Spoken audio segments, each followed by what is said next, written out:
Fatherhood Podcast, people. We are back for episode 4, but the second half of episode 3, where we were talking about discipline. We actually got off on a tangent. That's why y'all caught us laughing in here. We actually was talking. I did not know these fellas.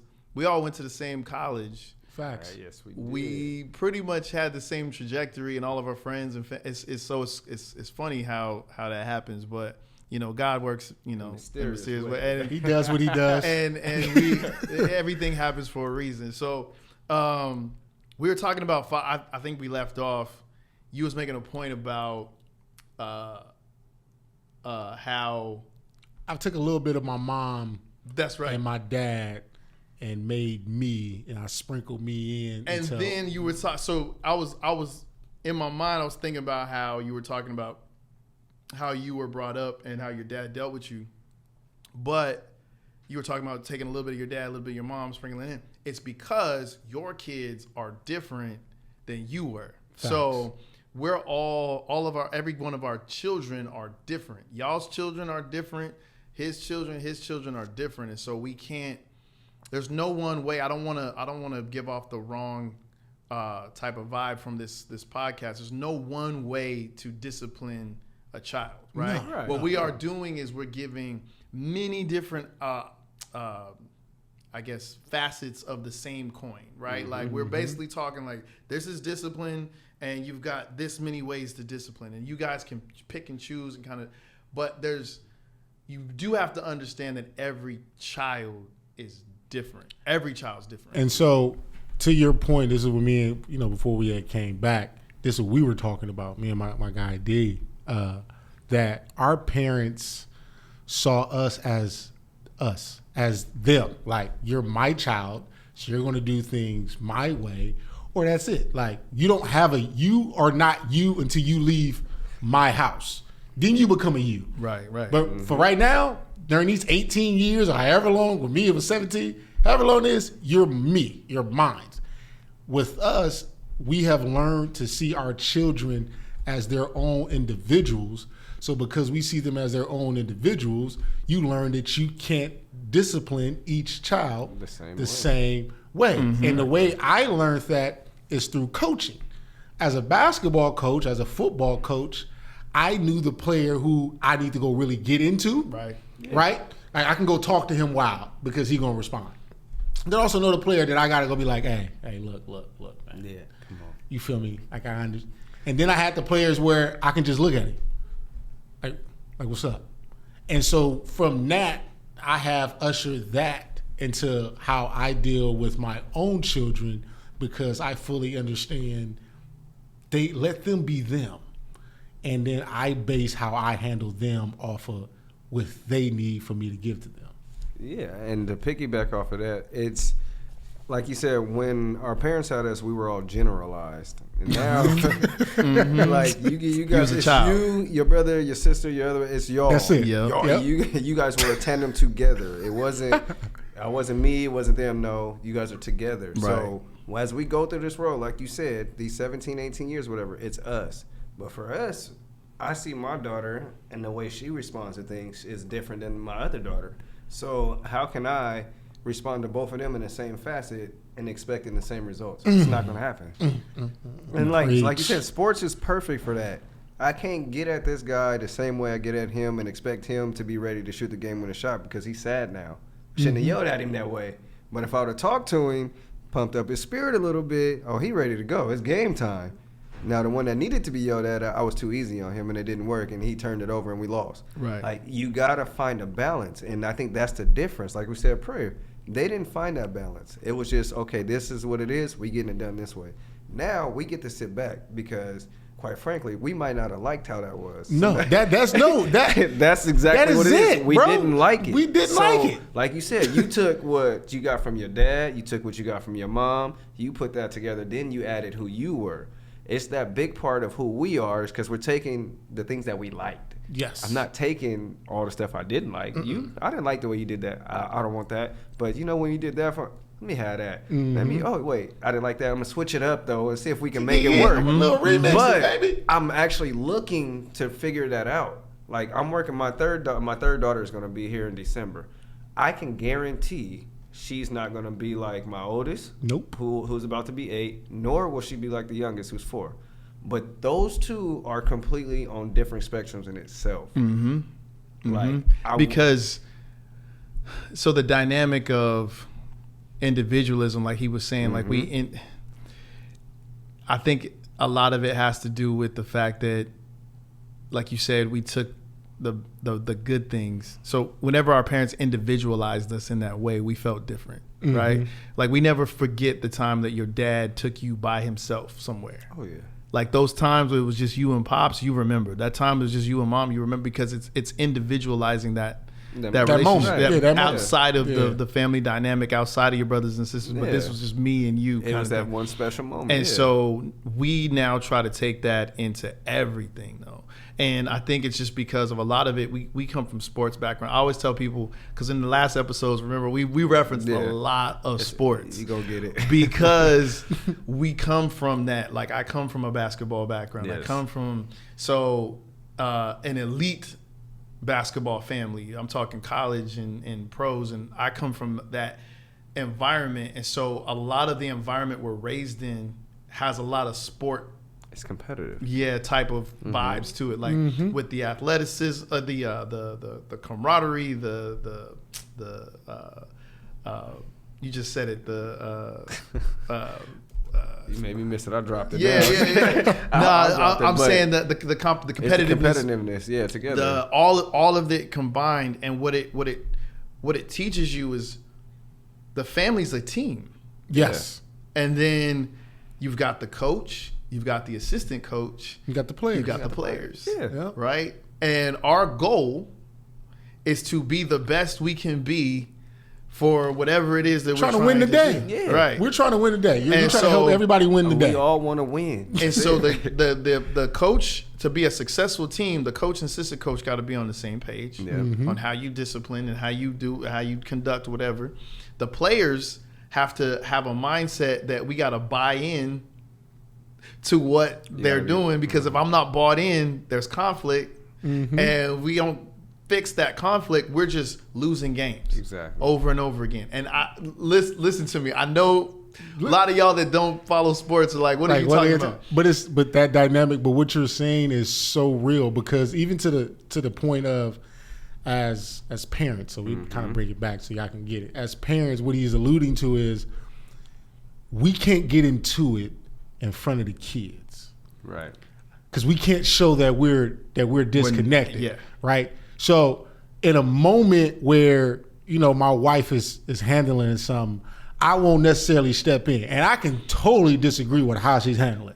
Won't necessarily step in, because if I step in and usurp what she's saying, now the kids feel like they can play us. Yeah. We can't give the players or our kids in this situation that kind of cachet. They're like, oh yeah, okay, well he always. You're not gonna let them undermine it. No. So after she's done, then I go talk to the wife and be like, I don't necessarily agree. So the way we fix it is, now when we come back, I'm not disagreeing with your mom, but here was a better way of handling it. And it's the same thing that goes with me.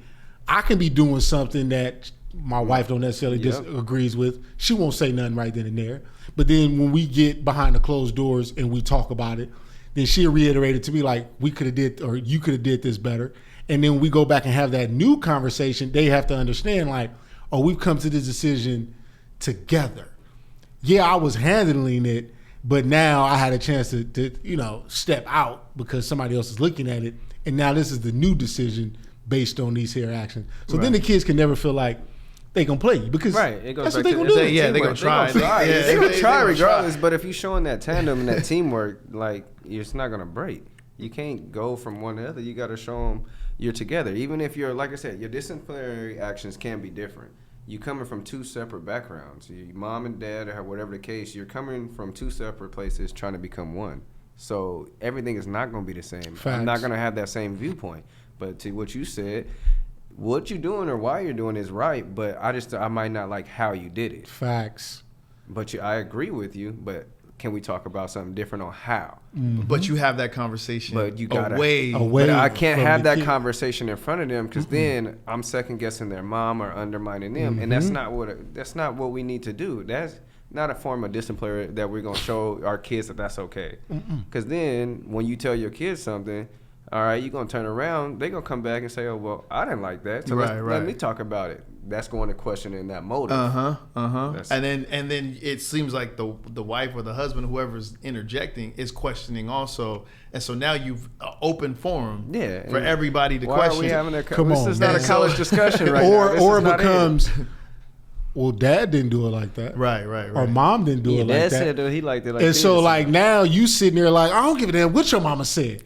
It turns it into a whole, And now it goes into a whole now it's a other battle answer. between people Mom and that dad. Yes, now we got an issue of some type of quote unquote dominance between us, and like you undermining And me, now, and like feel me, we arguing For what? because I'm like, nah, I didn't like that. But because again, the maturity and having those adult conversations with the other parent. And this even goes into like, just to put this out there, this even goes into co-parenting. Yeah. And I was how gonna say you that. Yeah. handle these things Yep. in co-parenting. Like for y'all to really co-parent, and me, like I said, I've watched this dynamic between my mom and dad and how they co-parent. Now I look back, I'm like, that probably wasn't the best way for them to do it. But it worked because I feel like I turned out pretty well. But I was a smart kid. I was a smart kid. But not all kids are going to think the way I think. And so when it comes to co-parenting, y'all have to figure out a way to be in sync to a certain extent. Right. You feel me? Because dad house or mom house could be the playhouse. Like that's dad don't want to do stuff because I get to see my kid every other weekend. So I'm not going to do nothing to mess this up. I don't need my kid mad at me. But to me, you can't think like that as a father or when you're co-parenting. You have to make sure that all these disciplines and all these structures are the same, whether you get the kid for a weekend or whether you got the kid for a month. Because now the kid's going to always feel like, well, I can play dad against mom. Yes. And then what happens? We know how co-parenting works. As soon as the kid starts to play, the parent who got the quote-unquote full custody, even though it's not, but moms are usually the ones who are controlling the situation. She take all control. Yeah, because she feel played, and it's like you got to keep that same disciplinary action, like you said, like even at home with your mom and dad, it can't separate when you're co-parenting. Like that's difficult. It cannot. It makes it hard on both sides. Like y'all love y'all kids. I know that's why y'all had them. Y'all love them. Y'all didn't work out, unfortunately. It happens.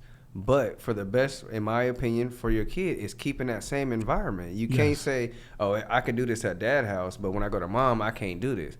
No, that's confusing them. Like, oh, I can go do this on this side of the street, but when I go on that side of the street, I can't. Well, like, you can't, that don't I was work there. that way. That was me. Yeah. I knew what I can get away with. I mean, not that I get away with, I knew how my dad was going to handle me. Right. And I knew how my mom was. So it was like I code switched. Pins and needles You in could one do that. place. Yeah, you could do And the it. other place I'm relaxed and I just, go with the flow. I'm chilling. Because you figured that out. Because I figured that. As I was saying, that me as a kid, I didn't have to play them because I was like, there was no reason to. Like, why would I mess up what I got going on? Dad handled me like this. Mom handled me like this. I'm not about to blow this. I'm not Feel messing me? this up. I'm not going to go to my dad and tell him how my mom got at me. And just like I don't need none of that. I like this, so I'm not messing it up. Nah, but you figure, and the kids figure it out. But I really feel like with the whole team thing is like contributing. So like contributing factors. Like we often talk about the coaches, but the players contribute, right? And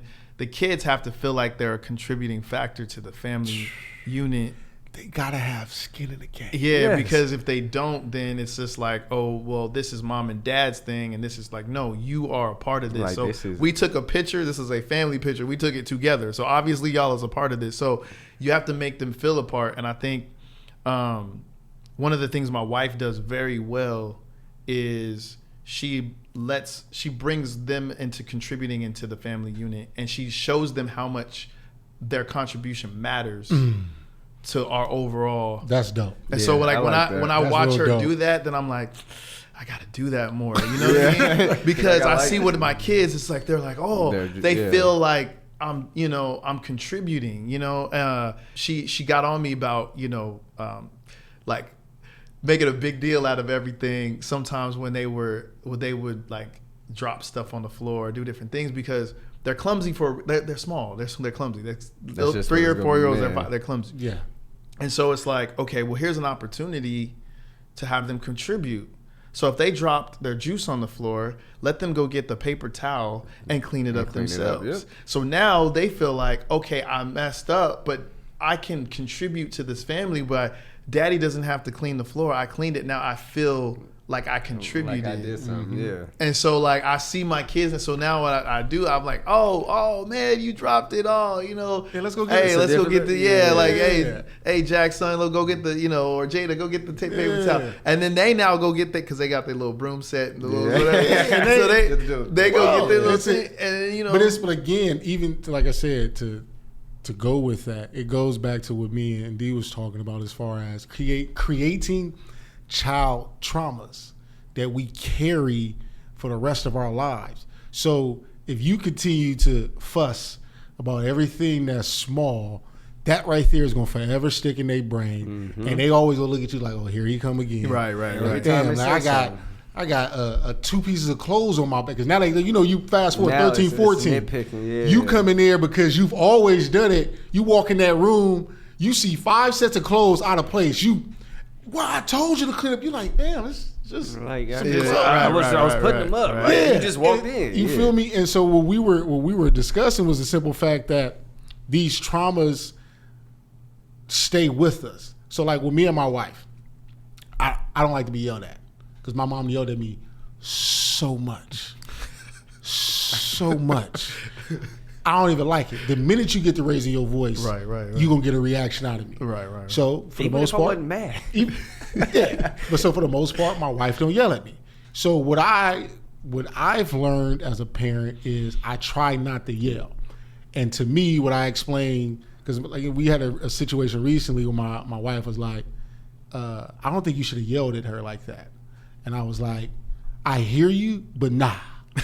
Because I said, she does this thing, my daughter does this thing where she questions what you've already delivered as a statement.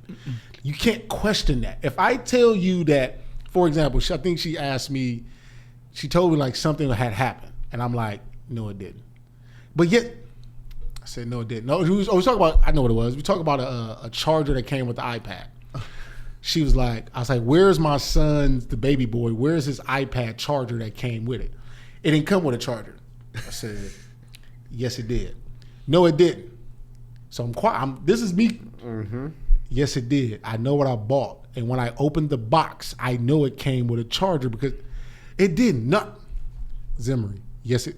So now it's like, again, so now I got to yell because I feel like you're not hearing. You're not so when listening. my wife came like, you need to, I said, no, because I said for 4.5 minutes in my imagination, I was very, very calm. Right. She wasn't getting it. You feel me? But overall, that's my thing. I don't want to yell at my daughter because then she may think a form of love is yelling. Yeah. So when she gets older and she gets into a relationship, then the dude get to yelling, she's going to be more inclined to stick around because she's like, She associate that with that well, being my okay. dad did it. Right. You feel me? And those childhood traumas that you present to your kids and how they react, and especially with our girls, Right. they tend to accept these things from loser dudes down the line because you was a great father, but some of your actions, these are the ones that she holds. Well, that's because dad can do no wrong in the daughter's eyes. Like daughters are like they're ride or die. They just Right. literally like my daughter's like she always tells me she's 5. She's like, Dad, you're the king, Mom's the queen, and I'm a princess. And I'm like, yes, you are, right? And so she's just like, but you're the king, Dad. She's always like, Yeah.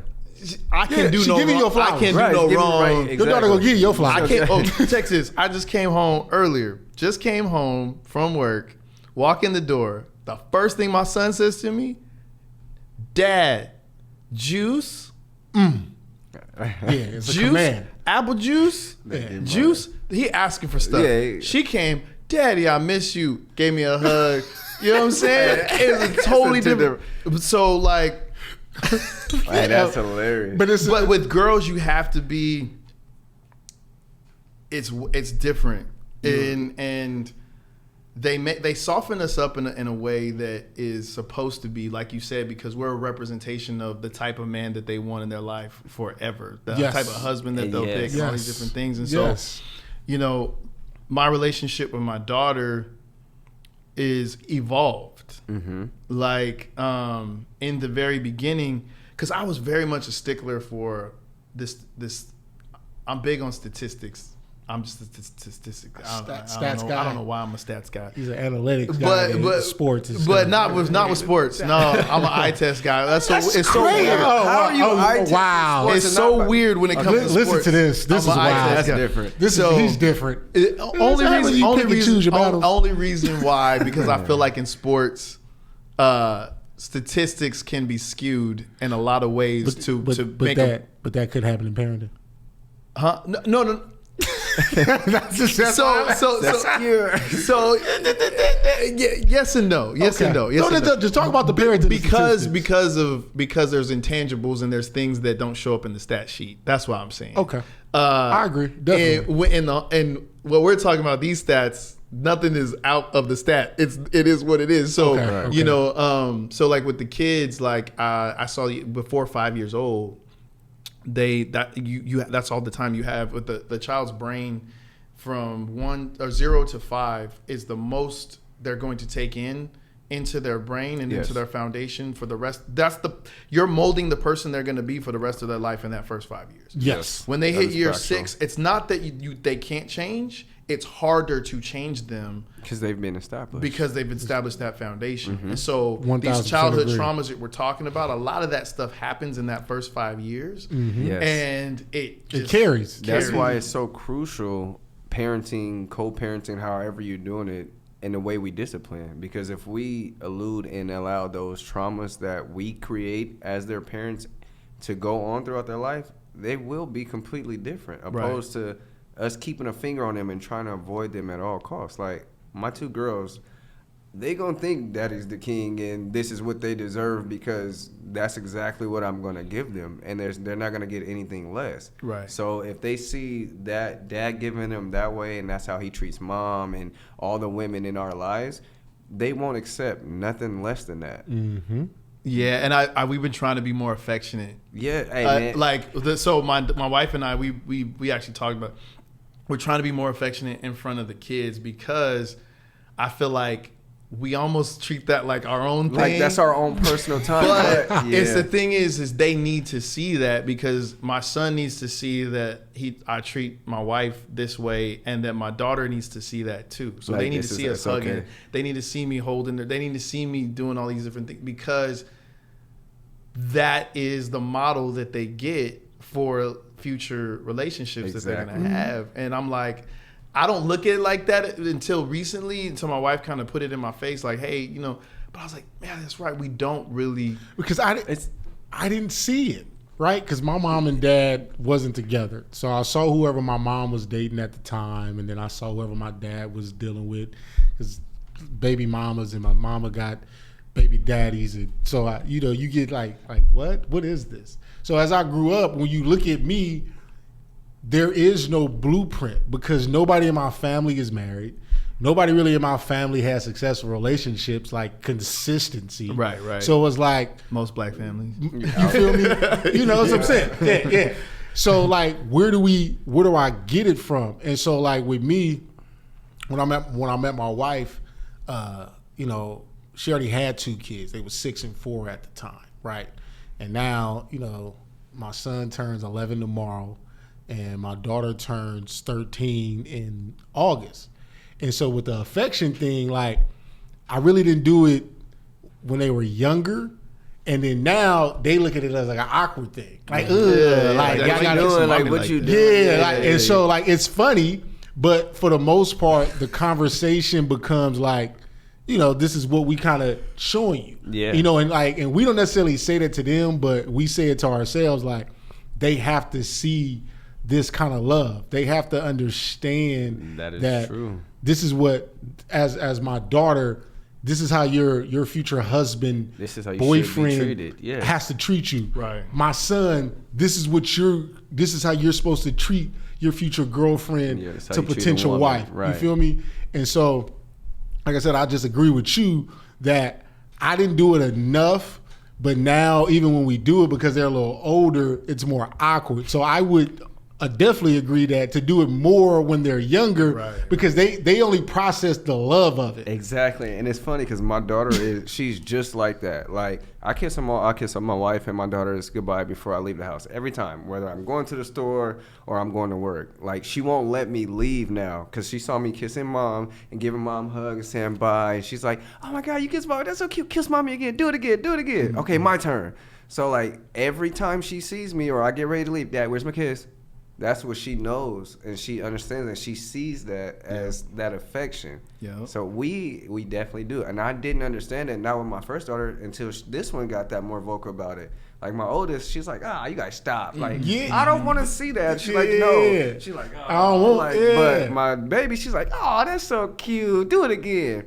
It's because she's seen it more and like she's associated different. Yeah. My daughter's older. She's like, okay, guys. Yeah. Cut that out. Like I understand. I love you guys. I love you too, but stop. And I'm starting to learn because of that 0 to 5 thing. I'm starting to learn how vital it is because I'm around a lot more kids, and so I'm seeing a lot more different upbringings and different things, and I'm like, it's vital. Like it's so vital to do that because I remember. And my dad and I just had this conversation. He stopped disciplining me verbally or physically. The older I got, the less and less. So I got to probably 8, 9 years old. That was it. Like there was no more of that. It shouldn't have been. I've equipped you well enough. Because he set the foundation already. Yep. Mm-hmm. So there was no like. He just had to look at me a certain way. He had to like. You felt the energy. Like you knew exactly what it was. You gonna do that? Yeah. You gonna do that right now? Like that? Like are that? You sure that's what you want to do? Like and it's like, oh no. My bad. But it's a different because I've already gone there with you. I don't have to do it again. And so it's like building. I think the early years of just mindful of how we discipline, how we treat them, how we do this. Is so key to the rest of it because it makes it that much easier. Yes. Their emotions are developing, their attitude, like everything is developing in those first 5. So like if you get it in a negative manner, man, you're going to have that angry kid that's always out here fighting and doing all this negative stuff. What do they know about love? They saw all this trauma. So once they get past that age, it's issues. And then with me, I'm learning to become more emotional. Because I feel instead of being so because with me I'm so emotionless only unless I'm dealing with sports, because it's like the way I explained it is in sports I have control for the most part over what's going on, so I become so invested because I have some kind of control. In life I ain't really got no control. Right. No matter what's going on, technically I really don't have full control. So I wasn't emotional when it come to things because it's like, with me, I understood in a pressurized situation, I got to be as calm as I need to be to get through this because that's what's developing sport. So with my kids and even my wife, I'm still learning how to be more emotional. To try and give a little bit more. Yeah, to give them a little more. So I do like I said earlier, my dad, count on one hand how many times we said I love you. Count on one hand, because at this point now I'm grown, it's still even awkward. So it's like, I love you. It's not I love you, it's like I love ya. Because ya don't sound as corny as you. Yeah. You feel me?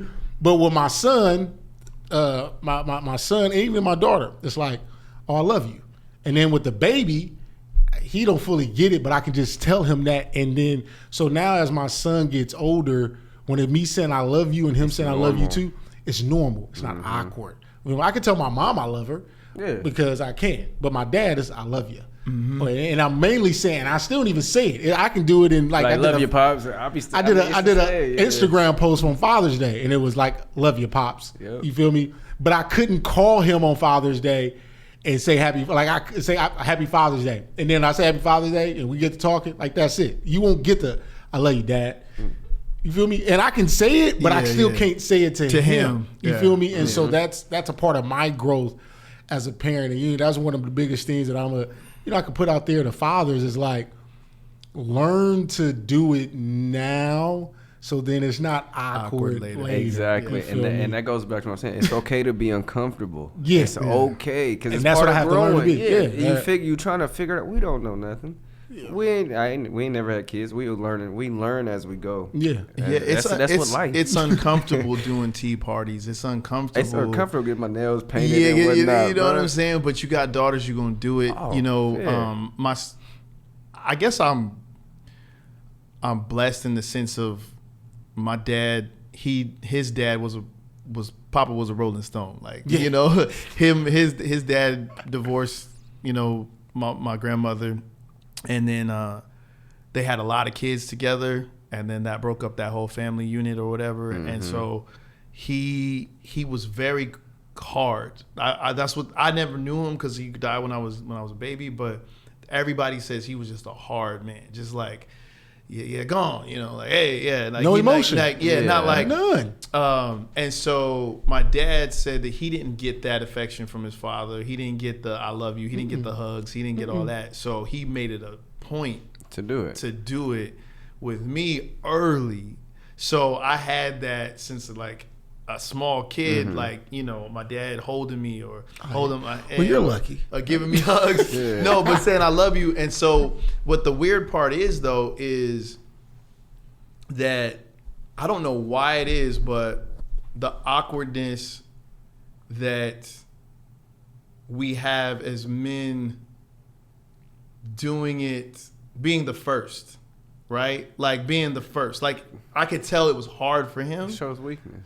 I could tell it was hard for him, but the more he did it, then it became like natural. Yeah. And so like for me, with my son, like my wife said in the beginning, like you trying to be super macho with your son. And, you know, I started becoming more like what his dad was in the very beginning. And she's like, no, just because he's a boy, you do that with your daughter. You got to do that with your son. Facts. You got to. So I actually broke that early. So now it's like easier and becoming easier to be like, oh, son, come here. I love you. Come here. You know, but if I hadn't done that, I could see how that happens. I could see how the awkwardness and because you don't do it early, it's something that kid's not used to, something you're not used to, and it's just weird for both of them. Yeah, both parties just because it's not even just a parenting thing. Just think about it as men. Like we were so conditioned to where we can't even compliment another man without it seeming sus. Yeah, without it, you can't. Think about it. Like us growing up, like we can't. Like, hey man, you look nice. You gonna say he look nice, and you got to say no homo, no homo, no homo. Right. You feel me? And it's like I told the wife, I said, I don't know what's going on in the world, and it's cool, but like I've been out recently, and I've been getting a lot of men compliments. Bro, hey man, your fit dope. Oh, that's nice. And it's like, wow, like you're actually just starting to see the change in our culture just as men to where we're just even more open, being open with each other. Yeah, you feel it's not me? a problem. I can really call my boy and be like, hey bro, I love you. And mean it. And don't feel nothing about it. But I can even say probably 9 years ago it was awkward. You couldn't say You that. feel me? You couldn't say that. So as I continue to transition into being a father and having my first son and him being one and me, you know, being able to know that, like what you said way earlier, checking everything at the door. Because at the end of the day, your damn kids at that age don't give a damn about what happened at the outside world. Nothing. My older kids, you know, they kind of care and they kind of understand and they can kind of see the frustration. But my baby, he don't care. So when I can have the worst day ever. When I walk through that door, Dad. Yeah. And so how can I walk through that door with the same weight and pressures that life just gave me when I walk in and I hear, Dad, I'm done. Oh yeah, what's up, baby? Come here, son. You feel me? Thank you. Because I probably needed that. But see, I don't understand that's what I don't understand about the last generation. And what we was talking about before, it was like, how do you hear that and still be hard? So angry. Yeah, like I mean, literally walking the door. Said hi. I melt. But think about this. Do you think, and this is probably a question, I don't even know who we can ask to get an answer from. Do you think us as them as kids, when they came home, they got that? Oh no, they perpetuating the cycle. Oh yeah, no. And You feel me? Like, because if they never got it, Yeah, they don't know how they don't know how to give it. But I completely agree with that, because a lot of what our parents and our grandparents did is stem from how they were treated and how they were raised. there was really no affection in the house. They chose. It became a choice. In my opinion, it's a Yes. choice, because you know what you had and how it was. You either gonna choose to be different, or you're gonna choose to continue on that same train. Now, I think that's where our biggest difference is. Like I said before, we've chosen to be different. We've wanted to make a change, so we're not going to do that same stuff. No. And that's what to even credit Joe Pops to get, like, his dad was very hard, stern, unaffectionate. So when he came to you, it was like, I'm gonna have to probably change up a tad bit. Like, I didn't like it like that, so let me give and my see, son with me, something my different. dad, it wasn't that he didn't show me no affection, because again, like it was just his affection came to me through sports. It was different That's where I facets. got it from. But the day to day, like, I love your son, pick you up and hold you. He don't do that. He do that with his daughters all the damn time. Even to this day, he like that with his daughters. But that's that generation. See, my even my dad doing that, there was still. It was not balanced. Like my sister got like all of it. Like she was just, I still got it, but it wasn't like it wasn't like, It wasn't what your sister and got. so early, honestly, as I got older, that's when it actually got. My dad and my relationship got better when I got into the college years and older years than it was when we were because he can have real younger. conversations with you. Mm-hmm. Because we have grown man conversations and we're like friends now. And so, but the thing is that love is even bigger. Like we hug, we do that. It's automatic. Like it's always, and I get it just as much as my sister does now, compared to back then. But I really think it's just the evolution of him and him allowing that to be evolved. He even said that earlier when I had this conversation with him. He's like, I evolved. So like I see him as a grandparent. It's different. To my They kids. so different. They not the Hey, same. bro. I be looking at my dad like, Oh, what? why are you just gonna let, for real? Daddy. Oh, okay. Why you didn't let me? He You didn't let us do that. Everything go. I'm like, oh. But My dad is hell of a paw. Right? Yeah. Okay. But fatherhood never stops. Right. So that's another thing I wanted to get to these fathers is it doesn't stop. If you're a grandfather out there, you just have just as much impact as the father does to these kids. And so it's not. It don't stop at fatherhood. It don't stop at grandfatherhood. It don't stop at great grandfatherhood. It don't stop till you stop. So as long as you're here on this earth, you breathing your own green grass, you are going to be a father. Exactly. And to add to that, when you are in certain roles, certain jobs, teaching, coaching, working with kids, the fatherhood doesn't stop. It's that figure you are. You become that figure. It's the You figure. become the father figure. Yes. Because we know the statistics, as my man alluded to, out there, how many young black men and women are without that father figure. Well, that's the reason why. So actually how I got into all this is how I got into this whole fatherhood conversation. I started a little tiny podcast because during the pandemic, because I found a statistic that it was 76% of black homes didn't have a father. Come on, man. I think you shared that It statement on dropped PowerPoint. down to 62% in like less than 10 years. Mm-hmm. So that showed what we were talking about, that the class that I left in 2005, 2006, you guys got there in 2007, the people that you graduated with up in 2011, 2012, that generation is the generation that we're talking about that flipped it. Yeah. And so we are the new dads, right, that are taking this statistic and pushing it down. And we're like, hey, listen, we're going to be in the kid's life. Regardless, if I'm not with the mom, I'm still going to be, we're pushing it. And this narrative and this conversation and what we're having right now is helping push that even further, continues to because change. things like DJ is doing, he's not just a dad at home, but he's a father figure outside of the home to other black kids that are coming up. So for those guys that get to hear and see people like us on here, get to see him at the school, it is influencing and impacting kids in a way that people don't even know what they're doing. And so what I say is just do it. Don't try to worry about what it looks like, because just your presence alone sometimes, I'm not saying all the time, but sometimes is good enough because people just need to see it. If DJ shows up with his wife and his kids somewhere and you see that black kid who aspires to that, he doesn't have that in his home, but he could see it. At least he gets to see it. Still saw it. So now he's like, yes. oh man, I want that. Facts. Like he got it, I can get it. Facts. Yeah. Like, and I promote that. You feel me? When I'm at school, I'm telling kids like, yeah, I'm married. Feel me? I got this. I'm doing this.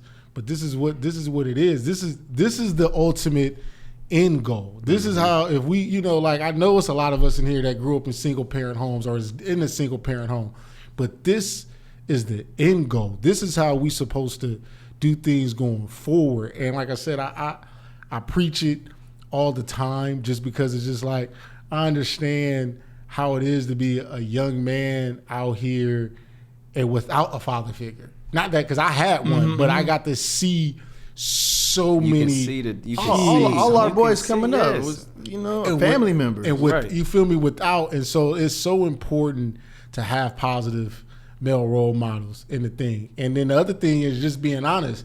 If you're not a positive person and you're not in that lane, stay far away from it. You feel me? Just being real, because you come in with your negative impacts and now I got to try to help recreate and help these kids because you thinking you doing right, but bruh, But you know, you're making them worse. you know that you not living the path and doing it right. And again, I'm not here to judge you and tell you that, but we have to start really being honest with ourselves and how we conduct in our own business so these kids and everybody else can really see what's in front of us. You feel me? And you're like, you know, that's just my truth behind it. You feel me? Yeah, Like, no, I feel you. I really I hear that because it's just it was empowering during the break when we was talking about I was talking about y'all experience and what happened, and I was like, wow, two generations of Fresno State back to back of black men doing the same thing, right? And it was like things are changing. That's in my mind. Facts. That's where I'm like, things are changing, and You're switching this narrative, bro. Right. and I'm happy to be a part of something like this. I'm happy to be a part of different men's lives that are doing these things because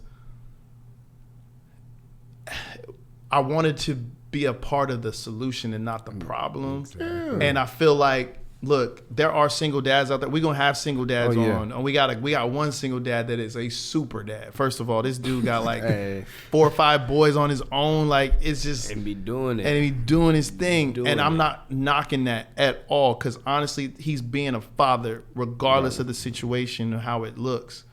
But we know that the end goal and end game should be to have a 2-parent household Yes. with, you know, Let's bring that and back. have the nuclear family. And Let's so bring that back. what I don't want in the black community is to say that I don't want to have that narrative that one is wrong and the other one is right.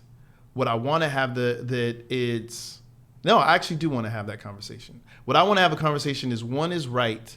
If you find yourself in another situation, don't look at it as a bad thing. Look at it as an opportunity. It's not, everything's an opportunity. So like, look, you may not be with the mom, but look at this opportunity. I could still be in my son's or my daughter's life, or I could be a father in some way, in some facet, and do what I need to do. But the end goal and end game should still be the nuclear family. Right. To find a way to even, you know, bridge Even that gap to- with exactly, the stepmom just and to mend those to that you. fence. We have to, as men, women, especially in our black community, because it happens. If me and you don't work out, and I meet somebody else, we're still a family, and we have to accept the fact that we are always still going to be a family. Right. Doesn't Me and you change. just not. You know, We're not on that level. We're not on that level. Right. And I think when we move into that mindset that I'm not trying to sit here and raise that person kids, or that, you know, we all are in this together, bro. You feel me? If you living at the crib and my son is there, or whatever the case is, I'm expecting you to uphold fatherly duties. And the only way I'm gonna really get at you is if you're not doing your part. Because as long as you're doing your part and I do my part, We good. we good. You feel me? Only time there should be issues is when as a dad, you watching your ex deal with somebody and you can tell that he's not it's toxic for your kids' environment. It's because That's when you should get at it. Don't get at it because we're no longer together. That's Right, what it is. We're you toxic lose for sight. each other. Yeah, they lose sight of it. It's for the kids. It ain't got nothing to It do ain't with got us. exactly. There is no. So us. I'm not coming at you because I want to be with you again. And Right. you think it's because when I'm looking at him as a man, or the flip side, as women can look at that as not a man. as not a man, or women can look at her as not a woman. Right. That's why they're coming at you. They're not coming at you for the sake of this relationship. It happens, but for the most part, it's always supposed to be about the kids. And like I said, as we continue to progress as men, we continue to progress in our disciplinary actions, because I feel like the tide is changing to where we're more hands off, we're more conversational, we're more trying to get our kids to see the bigger picture. Right. We're more trying to get our kids to understand that you're going to make mistakes. I know you're going to make mistakes. You have to make gotta those make mistakes, mistakes. because I need you to grow from there. And if I punish you the same way every single time, your growth is not going to be there, because Right. that's technically the definition of insanity, doing the same damn thing over and over and expecting different results. Exactly. And I feel like, that's the progression. Us as black men, us as we seeing all our peers and all our, we can help each other, because it's easy to be like, I can call Dwayne and be like, so look, man, I'm kind of having an issue. What you think?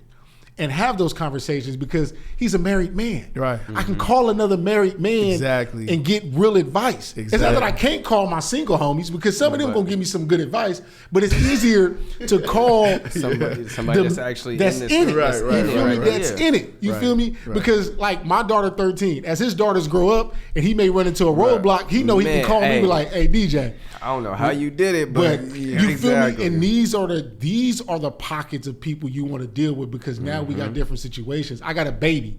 His daughter's this is my first time raising a baby. He's already got an 8-year-old, so I can call him and be like, hey bro, like what about this and what about that? Even though he has a girl and I have a boy, he still has experience in his parenting.